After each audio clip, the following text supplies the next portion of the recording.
나중에 보시면 알겠지만 대질 신문이라는 명문화에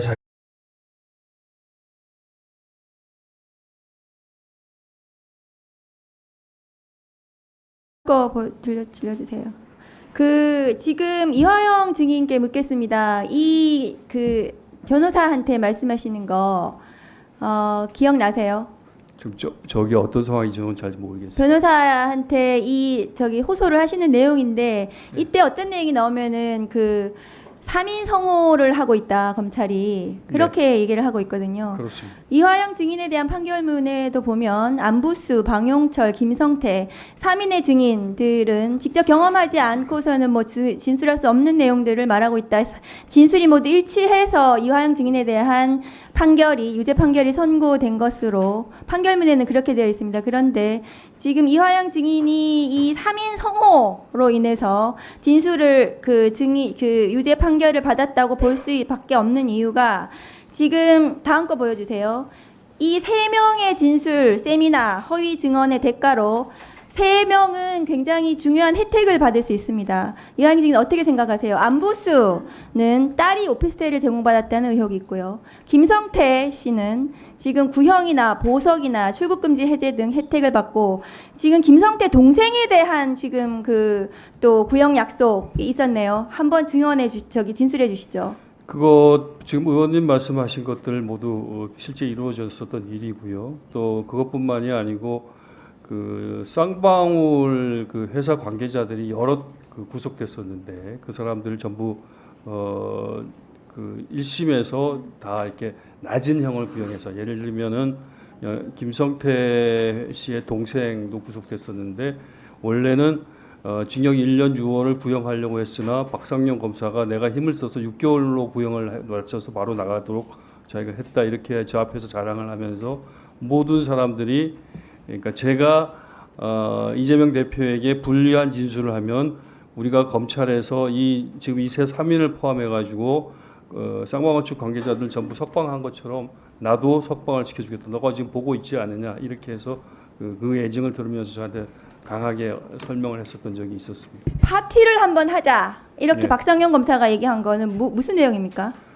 여러 차례 이제 오후 전에 말씀드린 바와 같이 다과를 먹거나 음식을 먹거나 여러 차례를 했었고 이제 마지막으로 박상영 검사가 저한테 요구했었던 것이 이재명 대표에게 당시 이재명 지사에게 내가 보고를 했다라는 한마디를 꼭 해달라고 했습니다. 원래는 박상영 검사 측하고 검찰 측하고 저하고 소위 딜을 할 때의 조건에 그것은 없었습니다. 그냥 내가 그런 정황을 알았다 이런 정도만 하기로 했는데 이게 제가 늪에 빠진 것처럼 진술을 하면 할수록 점점 검찰 측의 요구 강도가 세워져 가지고 마지막에는 급기야 꼭 이재명 대표에게 보고를 했다고 네가 한마디 해야만 이 딜이 성사될 수 있다 이렇게 얘기를 해서 마지막에 그 얘기를 했었던 것입니다. 처음에는 정황이 있다 정도로 그냥 하려고 했는데 처음에 검찰 측하고 얘기된 부분은 스마트폰 대납은 절대 아니었고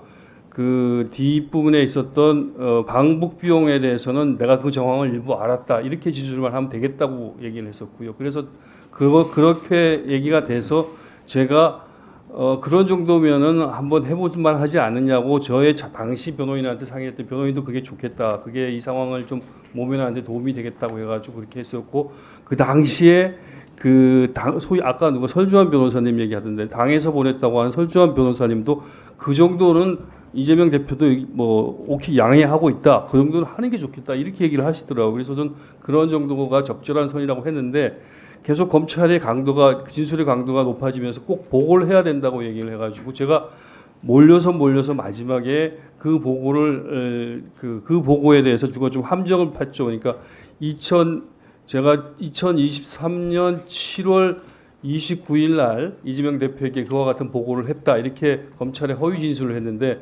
그것을 하기 전에 제가 입회했던 같이 계신 변호인한테 그날이 이재명 대표의 일정이 있느냐 좀 봐달라 검색해달라 해서 그날 마침 이재명 대표가 국회에서 10시에 무슨 행사가 있는 걸 보고 토론가 있는 걸 보고 제가 그날을 일부러 나중에 진술을 번복하기 위해서 그날을 적시를 했죠. 그랬더니 이제 그런 일련의 과정 속에서 이제 소위 박상용 검사와 수원지검이나 혹은 뭐 대검이나 거기서 원하는 상황이 만들어지니까 이제 박상용 검사가 그러면 파티라도 하자, 이제 다 됐다 이렇게 돼갖고 파티도 하고 뭐 술도 가져왔고, 그날은 뭐 그 회덮밥에 연어에다가 또 뭐 여러 가지 과일에다가 소주도까지 와가지고 제가 좀 야, 이제 이게 진짜 제대로 끝났나 보다 이런 생각을 하게 됐었어요. 그러니까 증인은 그 당시에 취약한 상태에서 굉장히 그 저기 중한 죄로 처벌받을 수 있겠다는 그런 두려움 속에서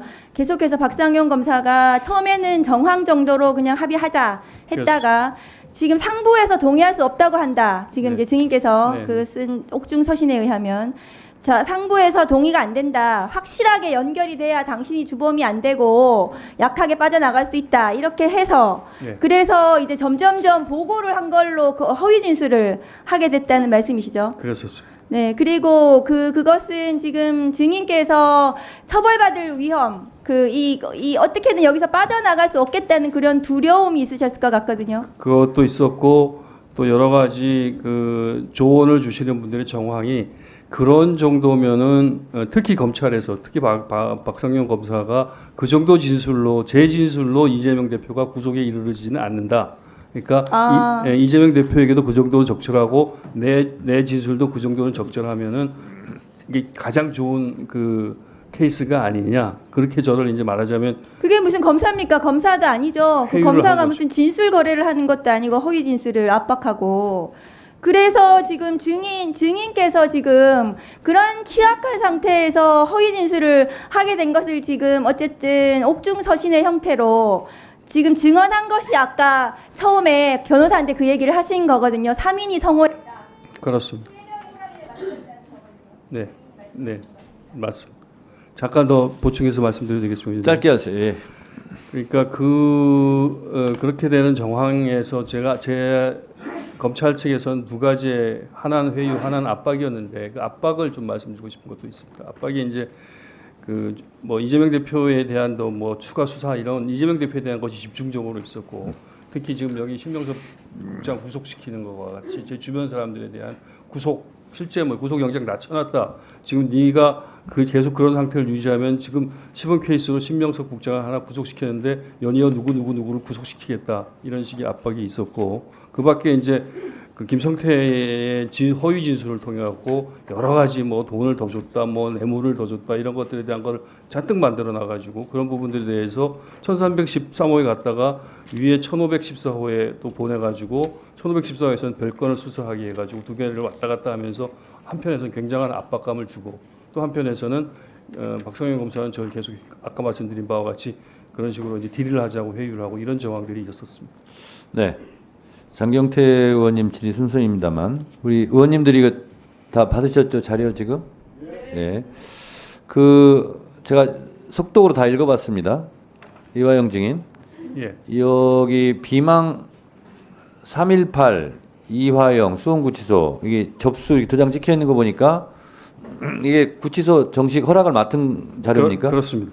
근데 쭉 보니까 일기 형식으로 써 있던데 그날 작성한 겁니까? 아니면 한꺼번에 몰아서 한 겁니까? 그렇게 하지 못했습니다. 그 원래는 그날 썼던 게 있었는데 그래서 그 술자리가 벌어진 날도 제가 특정을 할 수가 있었는데 제가 있었던 수원구치소에도 검찰이 수시로 압수수색을 왔기 때문에 네. 제가 그 관련 일기를 처분을 해버렸습니다. 없애버려 가지고 네, 네. 그래서 부득이 지금 정확하게 제가 여기 오늘 오면서 좀 다시 해보니까 6월 18일 술자리가 있었다는 6월 18일 아니면 6월 30일일 것 같은데 아까 뭐 한꺼번에 기억을 더듬어서 작성한 겁니까? 그러면 그렇습니다. 일기 형식으로. 네네. 자, 그런데 저도 이제 서울구치소에 있었던 경험이 있으니까 아마 의원님들은 없으실 텐데 그래서 물어볼 텐데 보통 교도소나 구치소에서 검방을 하지 않습니까? 그렇습니다. 그래서 허락을 받지 않는 집필 내용 이런 것은 교도소 구치소 자체 내에서 압수를 당하지 않습니까? 뭐 당연히 그렇죠. 예. 네. 그러면 이것은 합법적인 자료입니까? 그렇습니다. 교도소에서 그 앞에 보면 그 도장이 있습니다. 그 네, 도장을 도장이 받아가- 있기 때문에 합법적인 그렇습니다. 거라. 그래서 이거는 기억을 좀 다 일기 형식으로 작성해 놓고 예. 그러면 이것은 지금 오늘 국회 증인 출석하면서 구치소 허락을 받은 겁니까? 아니면 그- 변호사를 통해서 나온 그 겁니까? 이전에 변호사님을 통해서 제출이 됐었고요. 네. 제가 오늘 참고로 제가 좀 그 내용들을 일자를 봐야 되기 때문에 가지고 나왔다가 예. 의원님들이 계속 이 자료를 근거로 말씀을 하시기에 제가 알겠습니다. 이 위원회에 그 전문을 차라리 제공해 드리는 게 낫겠다 이렇게 생각 좀 네, 제공을 알겠습니다. 그러니까 이거는 교도 수원교도소에 계신가요? 수원 구치소 수원 측에서. 구치소 구치소에서 합법적으로 허가를 받은 그런 자료다라는 점을 의원님들께서 양지해 주시기 바랍니다. 다음은 장경태 의원님 질문해 주세요.